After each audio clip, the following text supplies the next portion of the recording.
What's up, YouTube? Josh Palaut, the RuneScape Felon, back again. This time we're not doing Tales from the Jungle though. This time we're gonna do a Q&A. Now, I haven't actually done one of these since like my third or fourth video on this channel, so I figured it was about time for me to branch out. So I did a community post a few days ago asking some of you guys for your questions, and I got more than I can answer in this video, so we'll probably do a part two, but I doubt it'll be a Monday upload again. I'll probably chuck one up in the middle of the week, this week or next week, and continue the series. But for now, we're gonna go ahead and answer a couple of the questions that people have asked me that I think are the most, perhaps the most interesting or have the best answers to them, I guess. I would like to thank everybody who responded to my community post. Thank you for the thumbs up, thank you for the questions. Let's go ahead and hop right into it. Dean M says, bro, what was the food like? Also, you're a soldier dude, don't know how you went through so much and are still so positive, mad inspirational. Well, thank you very much, man. It took a little over 2 years for the positivity to start kicking in when I decided to stop blaming the outside world for my problems and kind of take my destiny in my own hands. But the main question was, what was the food like? The food was almost inedible. The weird thing about that is the fact that the kitchen cooks had to eat it too, for the most part. I mean, they could kind of make custom creations back there, and you could actually buy that stuff. Like, they would take some bread and some eggs and some cheese and some of the turkey bacon. We can't have actual bacon because, you know, it has to be food that Jews and Muslims can eat as well. And they would make little, like, you know, bacon tomato sandwiches and shit and sell it out of the back door for a couple stamps here and there. But as far as the food on the trays that you were getting served as part of your ration, horrible, almost inedible. The foods would be mixed together. You'd have your vegetables mixed partially into your dessert. Your cake would be floating in spinach. Bad. Undercooked chicken. Multiple times at various prisons that I was at, there were massive food poisoning outbreaks and everybody was flooding medical. It's bad. It's really bad. Like, thank God that I was in a position where my family could send me some money and I could, you know, hustle up some money for myself, which we'll get to here in a second, and I could buy some of the good food or buy commissary with it because it was bad. Jerez78, sorry if I pronounced that wrong, it might be like a slight misspelling of Juarez or something like that, says, what was your girlfriend/wife's reaction to finding out about your past in prison? Well, we briefly touched on this in my How I Met My Wife video, if you guys want to go check that out, but basically my wife thought I was somebody totally different at first because I didn't have enough confidence in myself, especially after all those years in prison, to just walk up and start macking on a gorgeous girl. In the end, I ended up sending her the Silent Core video that I had done, a little Silent Core interview that we did that went like semi-viral and had 400,000 hits in 2 weeks or something like that. And she was less disappointed about my past and things like that than she was about the fact that I lied to her, which is very interesting, but it shows kind of how things work in their family. She grew up in a very different family situation than mine, and honesty is very, very important. And the fact that I lied about who I was a bigger deal than my conviction, if that makes sense. I think she pretty quickly grasped the fact that I was innocent, you know, that it was just something that was taken out of control, and then I became a political scapegoat for, and something that a book was thrown because of the atmosphere by the time I got to sentencing. I don't think it was ever really a severe issue. By the time that I met her family, I mean, they accepted me with open arms. They were more than willing to give me a chance. It was amazing. You know, they were very, very non-judgmental about it. They were very understanding, and they were a hell of a lot better about it than I would be if some ex-con was trying to flirt with Lennon. Nikki T wants to know, what's up, Nikki? What's the biggest mistake you made while incarcerated, and how did you end up paying for it? If I'm gonna be perfectly honest about all of this, it's, I'd probably have to say that using drugs was probably my biggest mistake, particularly on my second time in, whenever my wife and I had some issues and I went back to what I naturally knew how to do. The main payment for it was really, I mean, financial payment, obviously, but the stress and the anxiety that came with the fact that I did more drugs than money that I had at the time, because prison is basically rooted entirely in fronting drugs to each other, because we only go to commissary once a week. So the best drug dealer is going to give you the drugs up front and expect this payment on the day. The biggest payment for it was obviously having to call my family and explain what happened, which was horrible and humiliating, and I was embarrassed to death. And tell them that I'd relapsed, particularly my wife, and asking for the money to cover it because some things that I thought were going to work out didn't work out. And it was very humiliating to me. I never made any major prison mistakes about, you know, like that resulted in me getting the shit kicked out of me or anything by multiple people. Nothing like that ever happened. But I would say that my biggest mistake was being involved in drugs. My first prison sentence, I was very heavily involved in drugs for a long time. And that's just only leads to negative issues. But I think that a major percentage of the prison population has depression, whether they realize it or not. And a lot of people are very, very popular to self-medicate with drugs and alcohol. We got a question from Oh Yeah. He says, did you meet any people that you were still close with today in prison? I'm not legally allowed to write or talk to people in prison while I'm on probation. Are there people that I will contact? Are there people that I have mad love for, that I spent 10 hours a day with throughout multiple years of the hardest years of my life, that helped me get through it, that we had a good time and laid back and relaxed and became good friends and I trusted them and I would have had their back through anything? Absolutely. At this point in time, I'm not legally allowed to be in contact with current inmates. So more on that, next year, I guess. People I'm still close with, I would consider it, yes. I just haven't been able to contact them. My boy Ruckus says, what was the worst thing you ever saw or heard about a guard doing? Man, guards go buck wild, dude. I mean, lots of them are crooked and they bring in drugs and stuff, but we had one guard at the medium high security that I did most of my time at that used to bring in a pocket full of postage stamps and he'd roll dice with the inmates. Is that the worst? No. It's funny though, I guess. If I would say worst, I don't know, man. I was physically abused by COs only one time during my incarceration. When I was in the SHU at the end of my first sentence, my cell was shaken down and a guard was being an absolute maniac and took all of my toilet paper. So there's something you do called jacking the flap. When they open your food hole, you stick your arm out of it so that they are required by protocol to make sure that flap is locked and secured before they move on to the next cell to do anything. So you wait until they're picking up the trays after everybody's already eaten, and you jack the flap, steal the bean hole, you stick your arm out of it, they have to send a lieutenant. Lieutenant came out, pulled me out of the cell, checked to make sure. I was like, listen, dude, he took all of our toilet paper yesterday when he shook us down, man. We've been sitting in here with no damn toilet paper, dude. This is crazy. Y'all can't do this to us. It's not our fault that dude's on meth. I have very, very, very serious reason to believe, and all the inmates there believe, that this one CO was very, very seriously strung out on meth. He was hyper aggressive, and his eyes were always, and he was always shaking you down and checking your stuff, and like it was just obvious that he was tweaking and looking for something to do and enjoyed making us miserable. But they grabbed me while I was in handcuffs and threw me up against the wall because I said, I can't remember what I said. I called them some kind of a name or something. I said they were acting like bitches by not giving us toilet paper, and they know the B word is the worst thing you can call somebody in prison, so even they try not to stand for it. But in general, man, just complete lack of, I've seen people have seizures and a guard just asks them, are they okay? Because he doesn't feel like calling the sheriff to take them to the hospital. I've seen them completely ignore people having seizures. They have done things that we will say are morally not that bad. I've seen them let a child molester get his head halfway kicked in before they finally intervened. But legally and in theory, they're not supposed to let that happen to somebody. Cornelius Parker says, my top picks. Daily foods in prison, we kind of touched on that. It was mostly chicken and hamburgers that were like sloppy and nasty and disgusting. The fun or light times you had, foreigners you've come across from far countries, and lastly, maybe some more specific videos to each prison, videos specific to each prison. The fun and light times I had, man, you'd be surprised at how much it sounds bad, man, but I think I've said it before, get used to it. Before you know it, man, you have friends, you have people that you can bid with and do your time with and vibe with, that you're close with, that make every day just that much easier to bear.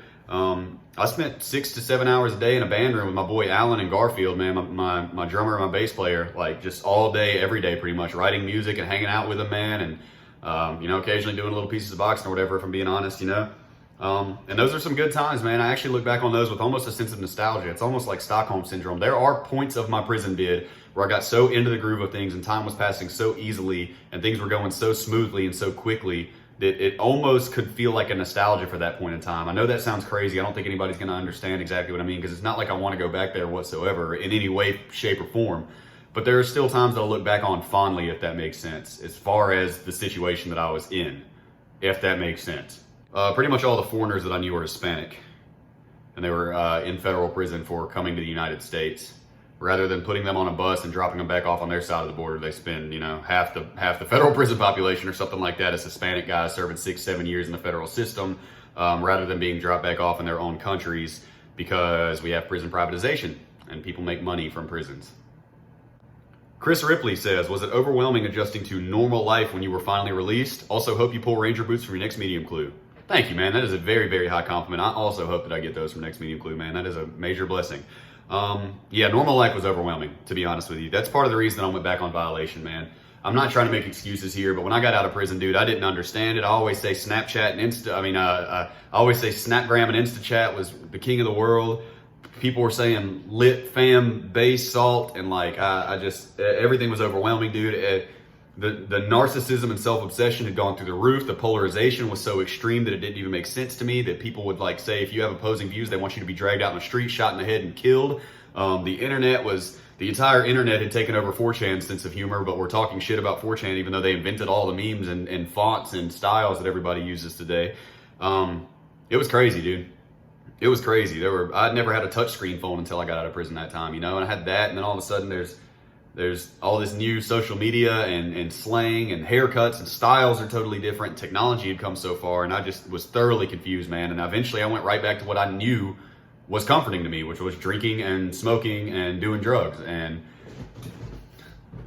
I got what I deserved for that one, I guess, because I went right back to the Hoot Scout just a few weeks after I got out. To say it was overwhelming might be a bit of an understatement, man. By the time I got out, I'd spent almost a quarter of my life, over a fifth of my life, certainly, incarcerated, and it's a whole new world, man. I still have things that trigger me. If somebody calls me something feminine, a bitch, hoe, slut, skank, anything like that, I still get pissed, and I can't help it. I wish that I wasn't. I'm brainwashed in that aspect. I can't stand it. It triggers the shit out of me when somebody says that, and they don't mean it in any bad way. People that haven't been to prison don't mean it like that, but I still get triggered, man, and I take it too far, and I don't mean to, man, but yeah, overwhelming is a good way of putting it, man. Colton Wall says, how similar was prison to how it's shown on television? Is there anything they usually get wrong or major misconceptions? And I love the vids, man. I would say it's pretty accurate. I've watched 60 Days In and stuff like that, especially Lockdown 23andOne's videos where he reviews it. And not only is he spitting absolute facts, but that show looks completely legitimate to me. I don't think they're acting at all. And I say that very rarely about reality TV shows, but it seems legit to me. The culture that they're showing, the issues, the things, you know, they seem to have a really good grasp on it. The question that I get asked 17 times a day, did I drop the soap? Nowhere that I ever went did we have group showers. So maybe that's a thing in state prisons. I don't know. I went to federal prison. I honestly am not totally positive about that one. I think in general, though, I think a lot of people think it's harder than it really, really, truly is. Especially people like, LOL, this guy ain't never been locked up. I can tell by looking at him, LOL. And I'm like, bro, I did time at some rocking and rolling fucking prisons, man. The thing about it is that it's all about how you carry yourself. That's something I don't think people understand about prison, is that it doesn't have to be crazy. It doesn't have to be violent. It's what you get involved in, what you choose to, how you choose to portray yourself. When you come in there acting like you're the biggest Billy Badass that's ever touched the 7 Seas, people are going to feel their ego get offended because they're going to say, I'm the biggest Billy Badass that's ever sailed the 7 Seas. I got to fight this guy to prove to him that he's not allowed to think he's tough. Like, it's all about how you carry yourself, man. When you go in there and you're chilling and you're humble and you're like, I'm doing my bit, but I'm trying to have a good time, man. You just joke around with people. You don't get involved in any gangs. You don't get involved in any racist shit. It's you can kick back, man. And I was at a pretty violent prison, man, where stuff was popping off every single day. And I just kept my head down, stayed out of the way, joked around with everybody. You know, I wasn't, I'm just sitting with the whites. I'm just sitting with the blacks. I wasn't picking sides. I was a neutral party. And that got me a very long way, man. Everybody knew if they wanted to shoot the shit, they could come up to me, chat a little bit. I'll make jokes, I have a very vulgar sense of humor. I'm very sarcastic. I got along with a lot of guys. It was pretty easy for me. It's not like that with everybody. Too many people get caught up in their own ego. They have to portray to everybody else that they're the toughest guy in a room with 500 guys that are the toughest guys on earth. Somebody's going to get hurt. I would say that it is quite accurate, though, in general. Antithesis says, did you meet any fellow RuneScape players in prison? Also, shout out to Count Danky. I came here from his channel. Thank you very much, Danky boy. You helped my channel a ton, man.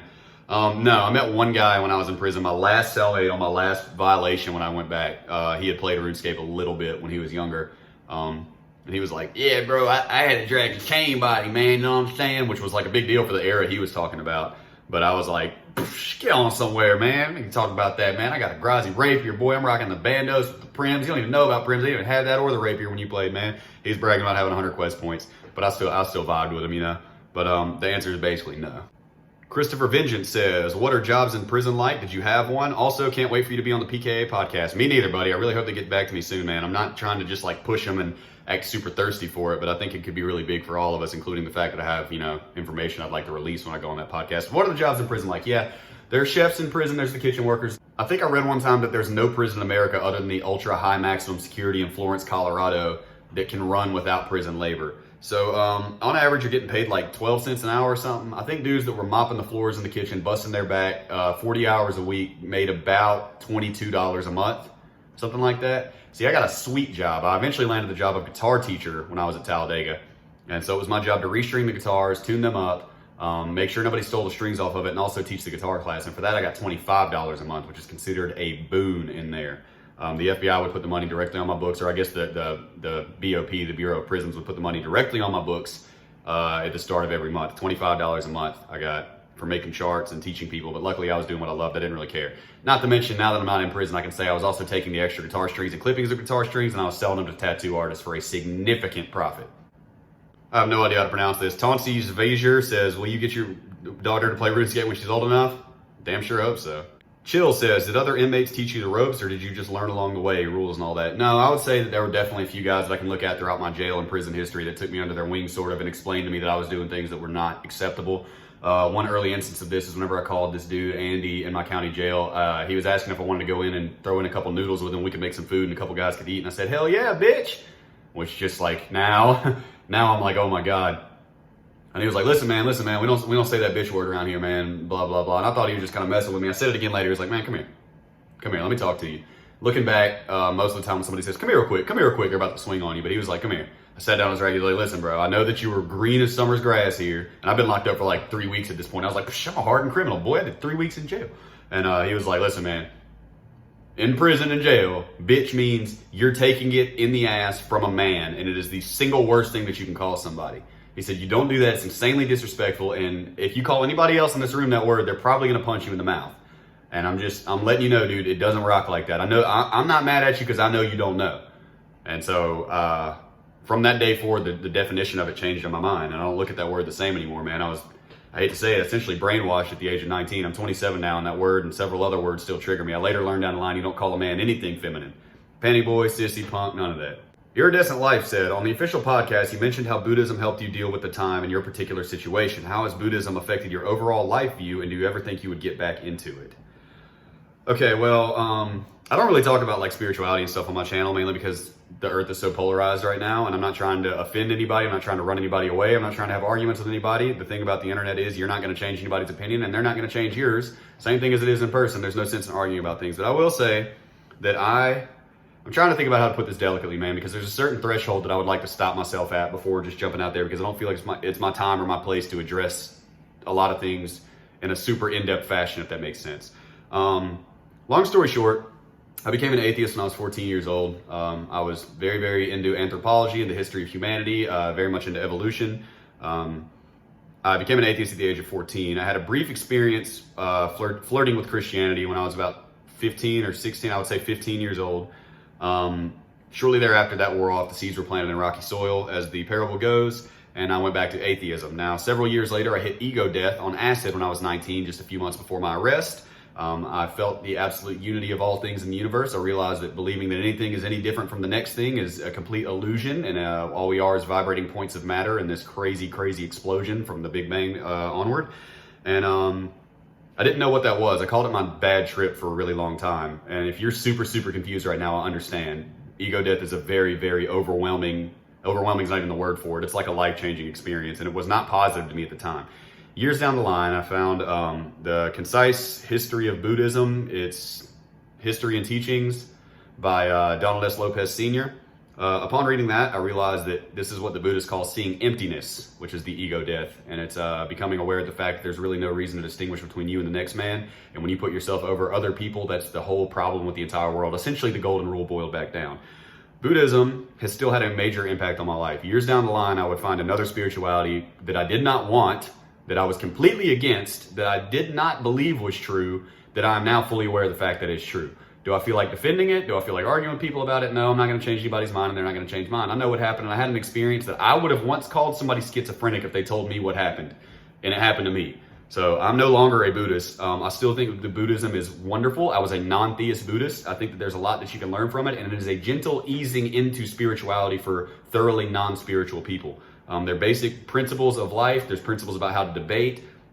And it teaches you to look at all sides of everything, how to truly see things from an unbiased perspective, stop looking at it through your lens, and how to get an unbiased and truthful analysis from essentially every equation. And also how to engage in debate with people without it turning into an argument. How to state your facts, not laugh if they need a minute to think. If somebody stops to think during a debate, you don't say, ha ha, I got you. You give them their time to think. You never say, I told you so, if they convince their man. And also you have to be willing to change your mind. A good Buddhist will tell you, you do not argue with one who would not have his mind changed. That doesn't mean he will not, it means he would not. He doesn't want his mind changed. There's no sense in debating with one of those people. If they're digging in their heels, it's not a debate, it's an argument. But no, I'm never going to get back into it as far as practicing it. I was a practicing Buddhist for 6 years while I was an atheist. The last 6 years of my atheism, I considered myself to be a practicing Buddhist. It did wonderful things for my life. But at this point, I've moved above and beyond it and found what I now know is the truth that I don't really discuss on my channel because I just don't think it's the time and the place just yet. Okay, a lot of questions, and I've already gone way over time. All right, last one. We got another one from Chill. If anything, what did you do for money in prison? I referenced this one earlier. My main thing was typing legal motions for people and also typing emails for them for 1 stamp or 3 stamps a page for typing legal motions, because after playing RuneScape since I was 11 years old, I'm a very fast typer. I'm also really good at proofreading and editing, and I can translate convict into English when they want to write letters or emails and things like that. So I'll go down and get my ribbons, because you have to use typewriters in prison, and I would go down to the legal library, put my ribbons in, get my paper, and actually type up letters or legal motions for people. Okay, so there are a whole lot of questions left here, guys. We're going to get back to this, okay? So this was a little taste of it. I hope you guys enjoyed this. We're going to just, I guess, call this one Your Questions Answered. Or if I was PewDiePie, I guess it'd be Lawai on another episode of Lawai. But I love you guys, man. This video is going to take me forever to edit because I want to put your actual comments on the screen. And I'm not a good editor. I still use my phone for editing. I haven't learned really how to use that really nice camera that I have yet, or my clip mics, or my Sony Vegas. I'll get there eventually. I was supposed to do that like 2 months ago, but having a baby keeps me busy. I don't have time to fiddle with it. But I love you guys, man. Thank you all for the questions. The community post is still standing. If you want to go back and add any questions in there, guys, feel free. That's a total free for all. But I love you guys, man. I'm going to go ahead and start editing this video so I can get it up tomorrow. I'm about to go live at the time of this filming in 28 minutes. I filmed this on Sunday, in case you couldn't tell.